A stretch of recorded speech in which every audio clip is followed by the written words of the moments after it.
ज्या गावच्या निवडणुका होतात त्याला काय ग्रामपंचायत पक्षीय स्वरूप नसतं.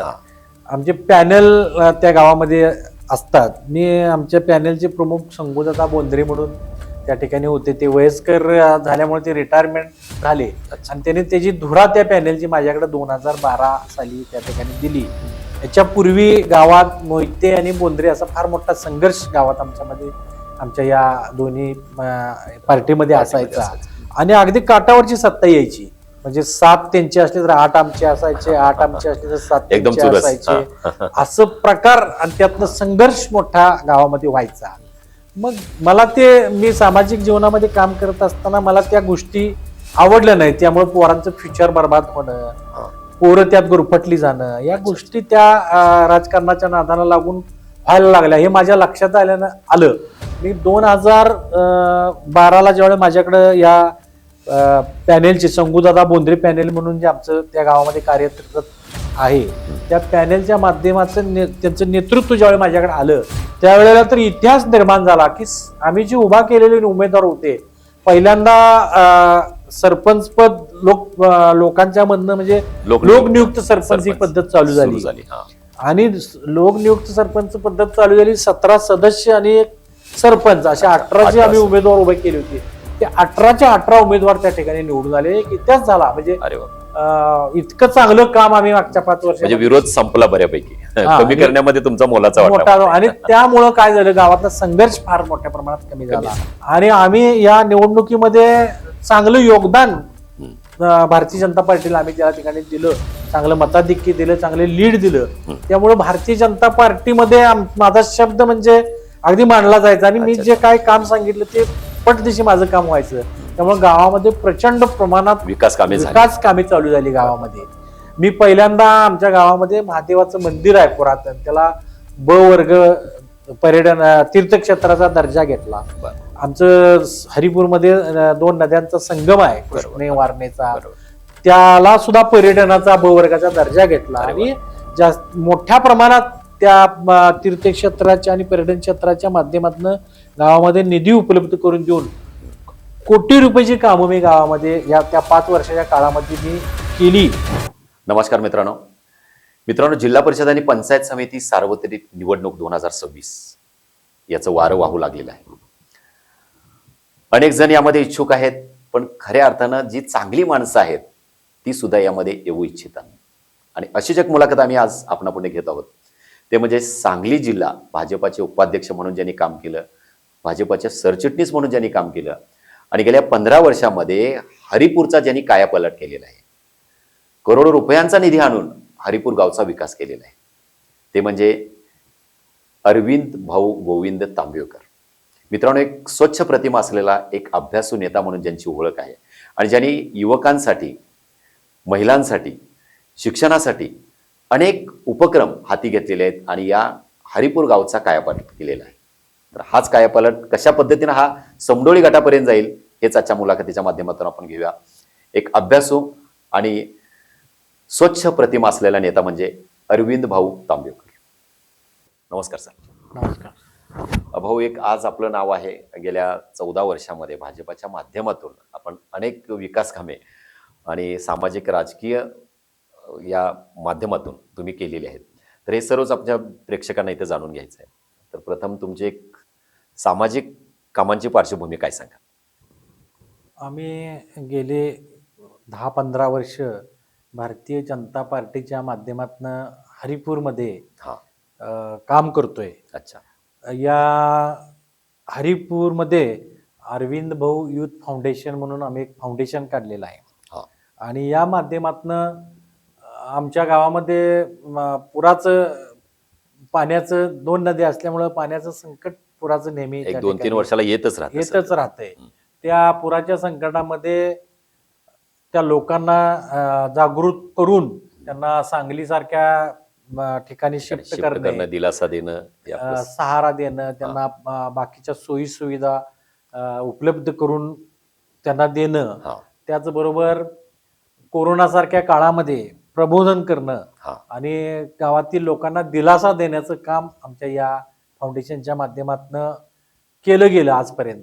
त्याचबरोबर शैक्षणिक जे गरीब मुलं आहेत मुलं मुली जिल्हा परिषदेच्या शाळेमध्ये शिकणारे असतील, माध्यमिक शाळेमध्ये शिकणारे असतील, तर त्या मुलांना, गरजू मुलांना शालोपयोगी साहित्य वाटण्याचं काम असेल, या शाळेच्या माध्यमात आणखीन काय त्यांना मदतीची गरज असेल तर त्या मदती पूर्ण करण्याचं काम आमच्या या युथ फाउंडेशनच्या माध्यमातून सतत सुरूच आहे.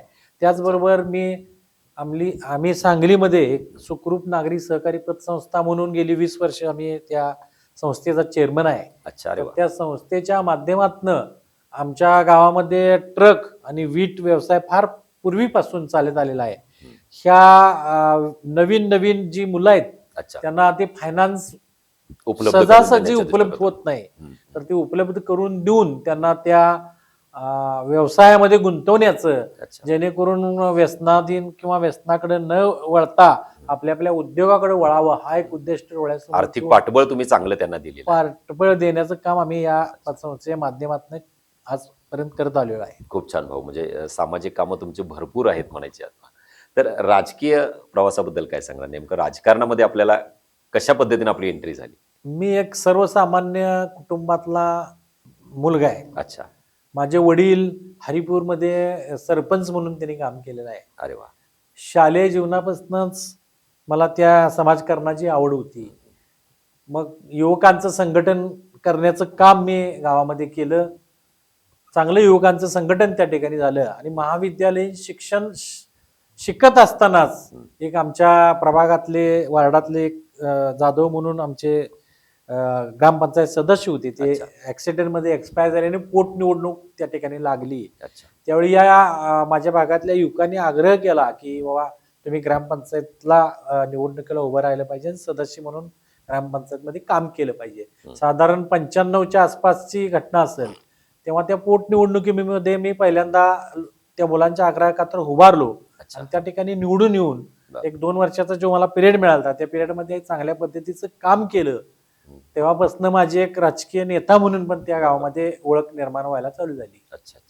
ही माझी राजकारणातली पहिली ओळख त्या ठिकाणी असेल.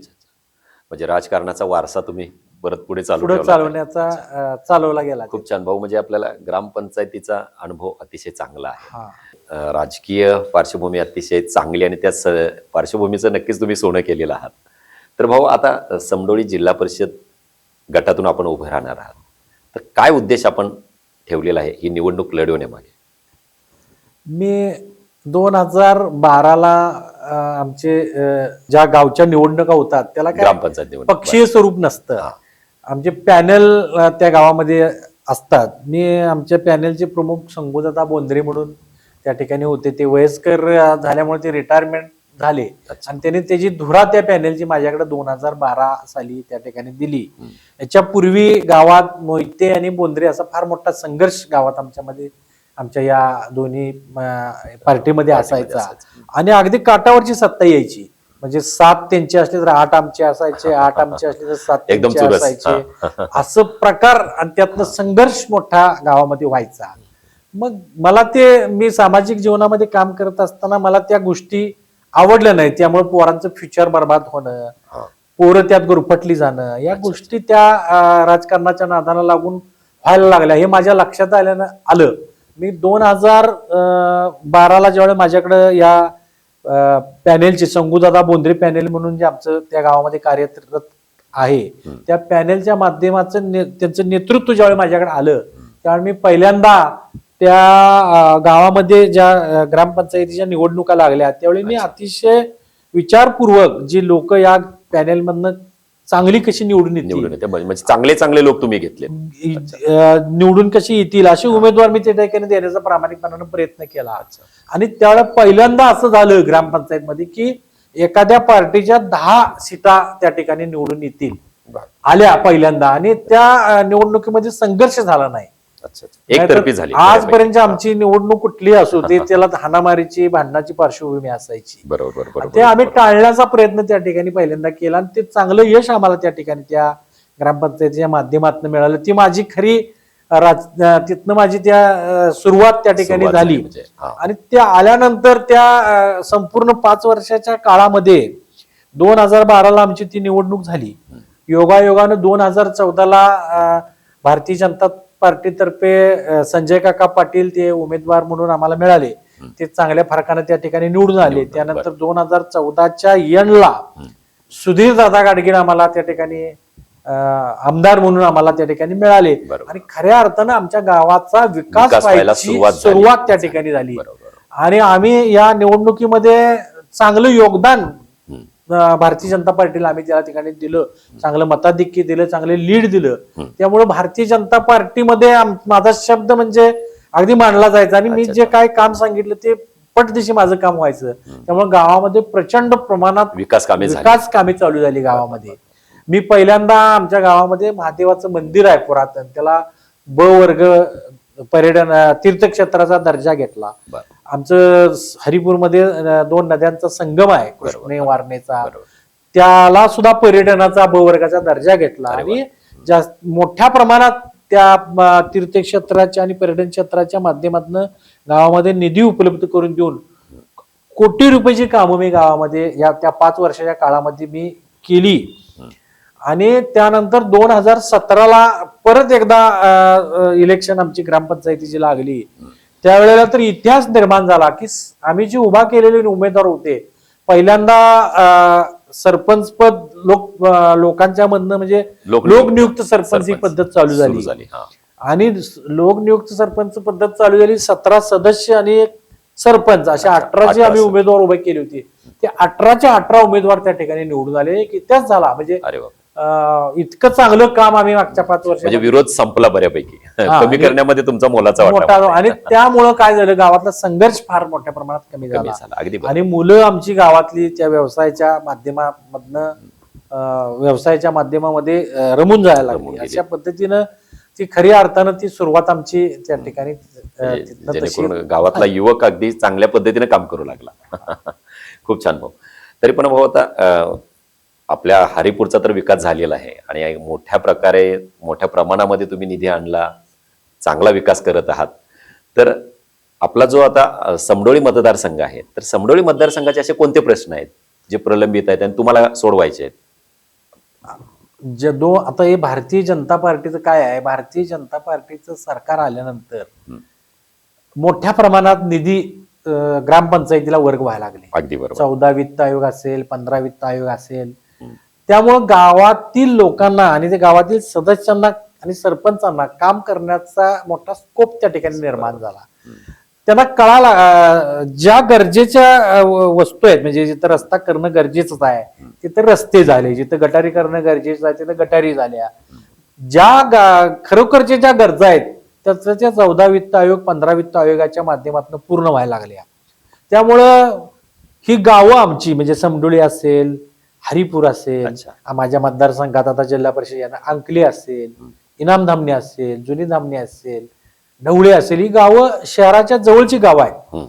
त्यामुळे गावं बऱ्या प्रमाणात ह्या 10-15 वर्षाच्या कालखंडामध्ये रस्ते असतील, पिण्याचं पाणी असेल, तुमचं गटरी असतील, ह्या मूलभूत ज्या गोष्टी आहेत ह्या बऱ्यापैकी प्रमाणात ह्या 15 वर्षाच्या काळामध्ये हे विषय सगळे संपलेले आहेत, सोडवले गेलेले आहेत.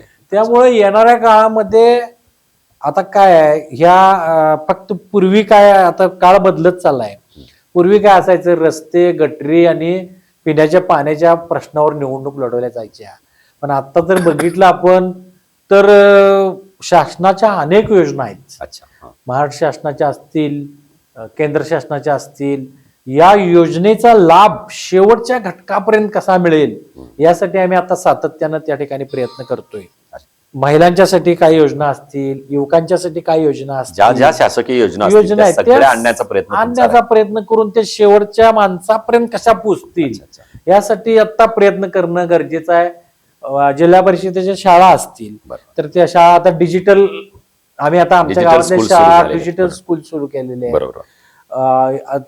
गावातील काही गरीब गरजू मुलं आहेत, त्यांना हुशार मुलं आहेत पण त्यांना ते साधन नाहीत, म्हणजे त्यांना ते परवडणार पण नाही. गावात एखादी मोठी अभ्यासिका त्या ठिकाणी अद्यावत उभा राहावी, ती मुलांना जेणेकरून त्या ठिकाणी सगळ्या सोयी शैक्षणिक सुविधा उपलब्ध व्हाव्यात. कोरोनाच्या काळामध्ये बघितलं आपण की बऱ्याच लोकांचं त्या ठिकाणी हाल झालं, तर ते ज्या गावामध्ये जे आरोग्य केंद्र आहेत ते अत्याधुनिक व्हावीत यासाठी येणाऱ्या काळामध्ये या गोष्टीचं या गोष्टी प्राधान्याने या लक्षात गोष्टीला घेऊन पण, या गोष्टी प्राधान्याने सोडवण्याचा मी आपल्याला सोडवण्याचा प्रयत्न प्रयत्न करेन. करायचा. सोलरच्या बाबतीत सोलर सिस्टीम्स असतील, जागी जागी चौकात चौकात जे कॅमेरे लागणार आहेत, अच्छा, हा. त्याच्यामुळे गावावर नियंत्रण आणण्यास मदत होणार आहे. या अशा गोष्टी करणं गरजेचं आहे आणि त्या गोष्टीवर फोकस करून त्या प्राधान्यानं जिल्हा परिषद मतदार गटातून या समस्या आहेत ज्या आपल्याला सोडवायच्या. सोडवायच्या येणाऱ्या काळामध्ये. खूप छान भाऊ. आता तुम्ही जो हरिपूर विकास आराखडा आखलेला आहे आणि गेल्या 1.5 वर्षामध्ये अगदी लाखो करोडो रुपये आपण तिथे निधी आणलेला आहे, तो खर्ची केलेला आहे, विकास कामे झालेली आहेत. तर आता या गावांचं म्हणजे पर्यटन स्थळ सुद्धा आपलं चांगलं झालेलं आहे, पण आपल्या या पर्यटन स्थळाचा इतर आजूबाजूच्या गावांना काय फायदा होईल? सांगलीमध्ये जर आपण बघितलं आज तर पर्यटन स्थळ सांगलीमध्ये आसपास कुठं नाही आहेत. बरोबर. तीर्थक्षेत्र पर्यटन स्थळ या भागात नाही आहेत. आता लोकांना विरंगुळा करण्याचं ठिकाण सुद्धा या ठिकाणी नाही आहे. आणि सांगली शहरापासून अतिशय 2-3 किलोमीटर अंतरावर असणारं आमचं गाव आहे. या गावामध्ये पुरातन प्रभू रामचंद्रांनी त्या ठिकाणी ती लिंगाची स्थापना केली अशी एक आख्यायिका आहे. आणि फार मोठं स्थान असणार आहे. जो श्रावण महिन्यामध्ये 1-1.5 लाख भाविक त्या संगमेश्वर मंदिराला श्रावणी सोमवारी निमित्त भेट देतात. फार मोठं महात्म्य त्या मंदिराचं आहे. तर त्या मंदिराचा आम्ही आता जीर्णोद्धार करण्याचं काम हातामध्ये घेतलेलं आहे. जो 50% जास्त काम पूर्ण झालेलं आहे. तर ते कसं आणखीन चांगलं होईल आणि चांगलं कशा तिथं सोयी उपलब्ध होतील लोकांना, या दृष्टीनं आमचे सातत्यानं आमच्या गावातील काही प्रमुख मंडळी आहेत सातत्यानं त्या दृष्टीने आम्ही प्रयत्न करतोय. त्याचबरोबर खाली 2 नद्यांचा संगम असल्यामुळं अतिशय सांगलीची आसपासची लोक शनिवार रविवारी आमच्या जत्रेसारखं स्वरूप त्या ठिकाणी असते. तर त्या लोकांना काय सोयी उपलब्ध करून द्याव्या. महानगरपालिकेत फिरायला यायचं तर हरिपूरलाच यायचं. हरिपूरला यायचं. त्या लोकांना काहीतरी सोयी उपलब्ध व्हाव्यात. त्या लोकांना काहीतरी लहान मुलांना त्यांच्या घेऊन आलं तर त्यांना ते समाधान बसण्यासाठी व्यवस्थित जागा असाव्यात. स्वच्छता त्या ठिकाणी असावी. घाट आमच्या इथं आहेत, ते सुशोभीकरण करण्याचं काम, घाट वाढवण्याचं काम, घाटावर अत्याधुनिक सुविधा देण्याचं काम, त्यांना तिथं खायची काहीतरी खाण्याची पिण्याची चांगल्या पद्धतीची सेवा मिळाली, सोय मिळावी, यासाठी आमचं सातत्यानं त्या ठिकाणी प्रयत्न असतो. खूप छान भाऊ. आता एक तर आपलं हरिपूरला आपला संगम आहेच नद्यांचा, भरपूर पाणी पुरवठा आहे, सिंचन व्यवस्था चांगली आहे, पण तरी सुद्धा आसपासच्या गावांमध्ये आपल्या मतदारसंघामध्ये असो किंवा इतर ठिकाणी आपल्या सिंचन व्यवस्था किंवा पाणी पुरवठा यासाठी काय तुम्ही व्हिजन ठरवलेलं आहे का? आता ज्या जमिनी आहेत आसपास त्या जमिनी शारपडकडं जमिनी होण्याचं प्रमाण आपण बघितलं तर अलीकडच्या काळामध्ये फार मोठ्या प्रमाणात जमिनी शारपड होऊन जमिनी खराब व्हायला लागलेल्या आहेत. तर त्या शासनाच्या योजना ज्या आहेत की शारपड जमिनीपासून मुक्त व्हाव्यात यासाठी शासनाने अनेक योजना आखलेल्या आहेत. या योजनांचा लाभ कसा मिळवून शेतकऱ्यांना मिळवून देता येईल या दृष्टीनं या पुढच्या काळामध्ये आम्ही प्रयत्नशील राहू. पिण्याचं पाण्याचं म्हणाल तर आमच्या गावामध्ये नुकतीच आम्ही आता 1-1.5 वर्ष झाले असेल इंटक, जाकवेल आणि पिण्याच्या पाण्याची पाईपलाईन असं जवळजवळ 5.5 कोटी रुपये मंजूर करून आणून पिण्याच्या पाण्याची सोय आम्ही त्या ठिकाणी फिल्टरेशन आहे. म्हणजे सांगलीची लोक सुद्धा म्हणतात की हरिपूरचं फिल्टरेशनचं पाणी चांगलं आहे. इतकं ते आम्ही चांगल्या पद्धतीनं करण्याचा या काळामध्ये प्रयत्न केला. यापेक्षा सुद्धा आणखीन काय त्यामध्ये करता येईल यासाठी सातत्यानं आमचं प्रयत्न चालू आहेत आणि काय नवीन गोष्टी येतील त्या शिकून आपल्या इथं अंमलात आणून ते लोकांपर्यंत पोहोचवण्याचं काम आपण ठरवलेलं आहे. खूप छान भाऊ. आता युवकांसाठी सांगितलं की युवकांना म्हणजे पतसंस्थेच्या माध्यमातून अर्थसहाय्य देऊन ते बरेच उद्योग त्यांचे सुरू झालेले आहेत आणि त्यांचं चांगल्या पद्धतीनं सक्षमीकरण झालेलं आहे. तरी पण भाऊ महिलांच्या सक्षमीकरणासाठी असं काय आपण ठरवलंय का? कारण का अजूनही ज्या महिला होतकरू आहेत, ज्यांना काहीतरी करण्याची इच्छा आहे पण त्यांना करता येत नाही, काय त्यांच्यासाठी महिला सक्षमीकरणासाठी काय करायचं आहे? महाराष्ट्र शासनाच्या केंद्र शासनाच्या महिलांच्यासाठी अनेक योजना आहेत. या योजनांचे फायदे अजून काय ग्रामीण भागातल्या महिला अजून थोड्याशा ज्या जुन्या महिला आहेत त्या अशिक्षित आहेत, तर त्यांच्यामध्ये प्रबोधन करून त्यांना कमी व्याजदरानं कसे पैसे मिळतील आणि त्यांचा उद्योगधंदा कशा पद्धतीनं त्यांना नवीन नवीन उद्योगधंदे करता येतील या दृष्टीनं शासनानं सुद्धा अनेक शिबिर अनेक त्या ठिकाणी ग्रामपंचायतीच्या माध्यमातून आम्ही मध्ये महिलांच्यासाठी 15 दिवसाचं शिबिर घेतलं. बरं. त्यामध्ये ते शिलाई करण्यापासून सगळं, ते सगळं. वर्क करण्यापासून ब्युटी पार्लर पासून अनेक त्यात विभाग त्या महिलांनी आमच्या ग्रामपंचायतीचे सदस्य सुद्धा फार ऍक्टिव्ह आहेत. अच्छा. माझ्या मिसेस त्या ठिकाणी सरपंच आहेत. अरे वा वा. तर त्या महिलांना बरोबर घेऊन त्याने जवळजवळ महिनाभर तो कार्यक्रम त्या ठिकाणी राबवला आणि एक त्या ठिकाणी आम्ही महिलांच्यासाठी प्रबोधना महिलांना त्याची माहिती मिळावी यासाठी शासनाच्या ज्या काय अधिकारी योजना आहेत आहेत, हा. अधिकारी अधिकारी आहेत आहेत, त्यांना हा. बोलवून त्या कमी दरानं तुम्हाला कसे पैसे त्याचे उपलब्ध होतील अच्छा. त्याच्यासाठी काय करायला लागेल हे आणि सातत्यानं आमचे ते प्रयत्न चालू आहेत. अच्छा. आणि यापुढच्या काळामध्ये सुद्धा ज्या काही योजना येतील त्या योजना त्यांच्यापर्यंत पोचवून त्यांना कसं सक्षम करता सक्षम येईल करता येईल. अच्छा. या दृष्टीने आम्ही आमचे प्रयत्न राहतील या खूप पुढच्या छान. काळात सुद्धा. खूप छान. त्याचबरोबर CMGP PMGP या माध्यमातनं राज्य शासनानं केंद्र शासनानं महिलांसाठी आणि युवकांसाठी त्यांना सबसिडी जी जाहीर केली जाहीर केलेली आहे. हा. ती सबसिडीच्या बद्दल माहिती त्यांना पूर्ण देऊन त्या सबसिडीचा कसा लाभ त्यांना घेता येईल या दृष्टीने सुद्धा त्या पुढच्या काळामध्ये आपण प्रयत्नशील राहू. भाऊ, आता समडोळी जिल्हा परिषद मतदारसंघातून आपण निवडणूक लढवण्याचा विडा बांधलेला आहे आणि तो विडा उचललेला आहे. पण एक शेवटचा संदेश नेमका या दर्शकांना किंवा आपले लाखो प्रेक्षक हा कार्यक्रम पाहतायत यांना नेमका तुम्ही काय सांगा? मला त्या ठिकाणी 2012 साली आमच्या गावातील लोकांनी संधी दिली हरिपूरमधनं. अच्छा. आणि मी या 10-15 वर्षाच्या काळामध्ये बरंच गावात काही करू शकलो. प्रचंड प्रमाणात निधी उपलब्ध करून गावचा कायापलट त्या ठिकाणी केला तर म्हणलं तर ती वावगं ठरणार नाही. अशीच संधी मला जर जिल्हा परिषद मतदारसंघातनं मला मिळाली तर माझ्या गावाबरोबरच माझ्या मतदारसंघात जी माझी येणारी गावं आहेत या गावामध्ये सुद्धा मी माझं एक विजन ठेवून त्या लोकांना त्या गावातल्या बरोबर घेऊन निश्चितपणानं ते गाव सुद्धा हरिपूरपेक्षा सुद्धा चांगलं करण्याचा प्रयत्न मी त्या ठिकाणी निश्चितपणानं करेन. माझी विनंती आहे आपणाला की मला या जिल्हा परिषद मतदारसंघामध्ये आपण संधी द्यावी. अच्छा. मी निश्चितपणानं या संधीचं सोनं करेन एवढं या निमित्तानं मी आपणाला त्या ठिकाणी सांगतो. अरुण भाऊ, महत्वाचं म्हणजे आज हरिपूरमध्ये तुम्ही राहत आहात, पण या हरिपूर आणि समडोळी परिसरातील जे काही आता तुमच्या मतदारसंघातले जे काही जिल्हा परिषद गटातले जे गाव आहेत इथं सगळीकडेच या पुराचा प्रश्न आहे. आणि हा पूर गेल्या म्हणजे 2-3 वर्षांना हा येतोच आहे. अगदी आपण म्हटलं तर 2005, 2015, 2019ला खूप मोठा महापूर आपण पाहिला.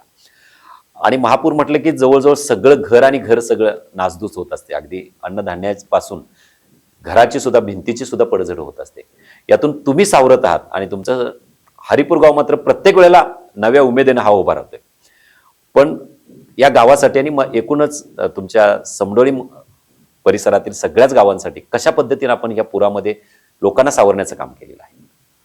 सर, तुम्हाला सांगायचं म्हणजे 2005-2006ला त्या ठिकाणी पहिल्यांदा मोठा पूर त्या ठिकाणी आम्ही बघितला. पण 2019चा जो पूर आला तो अतिशय मोठा पूर त्या ठिकाणी आम्हाला पाहायला मिळाला. इतकं फास्ट पाणी त्या ठिकाणी वाढलं की लोकांना बाहेर पडायची सुद्धा संधी त्या ठिकाणी मिळू दिली नाही. इतकं फास्ट पाणी त्या ठिकाणी वाढलं त्यावेळेला लोक भयभीत झाली सगळी. नक्कीच. आणि आम्ही त्या ठिकाणी आमच्या युथ फाउंडेशनच्या माध्यमातून त्या लोकांना आमच्या गावामध्ये ट्रक ट्रॅक्टर्स वगैरे भरपूर आहेत. वीटभट्टीचा व्यवसाय असल्यामुळं त्या ट्रकच्या ट्रॅक्टरच्या माध्यमातून आम्ही लोकांना त्या गाड्यात वाहनात बसवून त्यांना सांगली पर्यंत पोहोचवायची व्यवस्था आम्ही आमच्या युथ फाउंडेशनच्या माध्यमातून त्या ठिकाणी केली. आणि सर, सांगायची बाब म्हणजे गावातला शेवटचा माणूस जोपर्यंत त्या ठिकाणी बाहेर पडत नाही तोपर्यंत आमच्या युथ फाउंडेशनची पोरं आणि आम्ही त्या ठिकाणी सातत्यानं त्या ठिकाणी प्रयत्न करत राहिलो.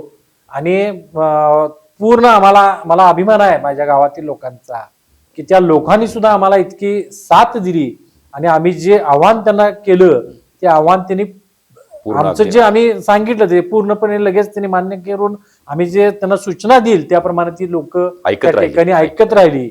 आणि निश्चितपणानं प्रतिसाद देत राहिले प्रतिसाद देत राहिली आणि त्यामुळे आम्ही ते फास्ट करू शकलो. आणि पाणी पूर्णपणे वाढायच्या अगोदर गावातील प्रत्येक माणसाला त्या ठिकाणी बाहेर आम्ही शेवटच्या माणसाला त्या ठिकाणी बाहेर काढण्यापर्यंत आम्ही त्या ठिकाणी काम केलं.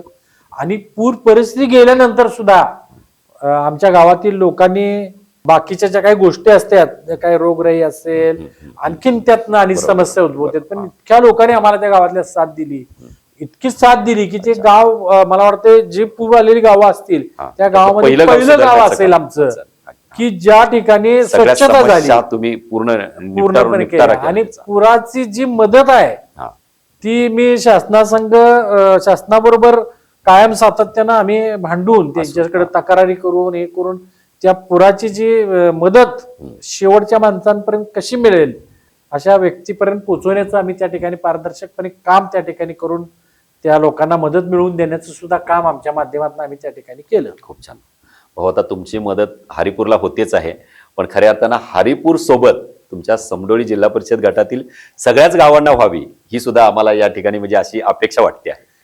निश्चितपणानं आपण आता जिल्हा परिषदेचा सदस्य झाल्यावर माझी ती जबाबदारीच असणार आहे. मी फक्त हरिपूरचाच पालक त्या ठिकाणी राहणार नाही. 8, 9, 10, 12 जी काही गावं माझ्या इथे आहेत, 8, 9, 8 असतील गावं मला वाटते, ती 8 गावांचाच मी आता पालक असणार आहे. त्यामुळं मी निश्चितपणानं त्या लोकांना सुद्धा मला आता अनुभव आहे, त्यामुळं माझ्या अनुभवाचा फायदा करू त्या गावांना सुद्धा कसा होईल. आणि माझ्या युथ फाउंडेशनच्या माध्यमातून जवळ 100 मुलं मी जर आता 100-150 मुलं मी जर एक हाक मारली तर येण्यासारखी माझ्या हाकेला होऊ देणार आहे. त्यामुळे या लोकांना निश्चितपणानं या गावातील लोकांना सुद्धा त्याचा कसा फायदा करून देता येईल ह्या दृष्टीने सुद्धा मी आपले प्रयत्न कायम राहतील आणि या दृष्टीने आम्ही प्रयत्न करत राहू.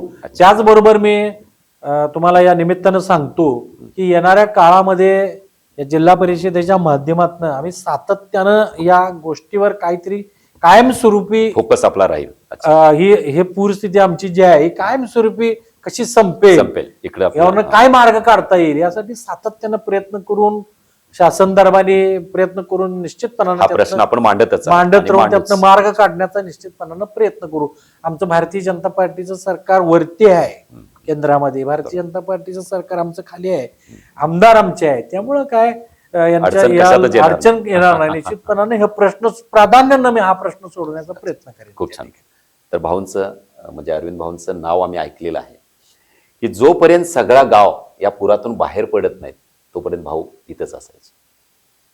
भाऊ ही शेवटची व्यक्ती असायची त्या पुरातून बाहेर येणारे, म्हणजे गावासाठी किती ते झटले पहा, लक्षात घ्या. आजही या हरिपूरमध्ये म्हणजे ज्या वेळेला 2005 असेल, 2015 असेल, 2-3 वर्षांना मोठा पूर येतोच आहे. अनेक लोक शिफ्ट तिथून व्हायचे, पण फक्त गेल्या 15 वर्षामध्ये भाऊने ज्या पद्धतीनं या पुरामध्ये लोकांना मदतीचा जो हात दिलेला आहे, तर या माध्यमातून अनेक कुटुंब तिथं सुव्यवस्थित नांदतायत, आनंदानं नांदतायत. अनेक जे गोरगरीब होते यांच्या चुली खऱ्या अर्थानं पेटवण्याचं काम भाऊ अनेक दिवस करतात.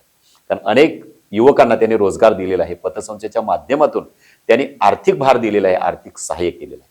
तर अशा भाऊंना नक्कीच ही संधी मिळावी आणि ही सुद्धा आम्हाला वाटतंय.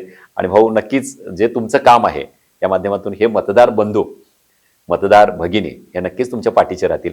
आणि हरिपूर गावामध्ये जे रोल मॉडेल आपण बनवलेलं आहे, तर हे मॉडेल ह्या तुमच्या पूर्ण समडोळी भागामध्ये ते सर्वत्र जावं आणि समडोळी जिल्हा परिषद विकास गटाचा उत्कर्ष भाऊंच्या माध्यमातून होवो ही सदिच्छा आणि शुभेच्छा. आता फक्त आणि फक्त तुम्हाला आव्हान आहे, तुम्ही अशा व्यक्तीच्या पाठीशी राहिलं पाहिजे जर तुमच्या गावचा विकास व्हायचा असेल तर.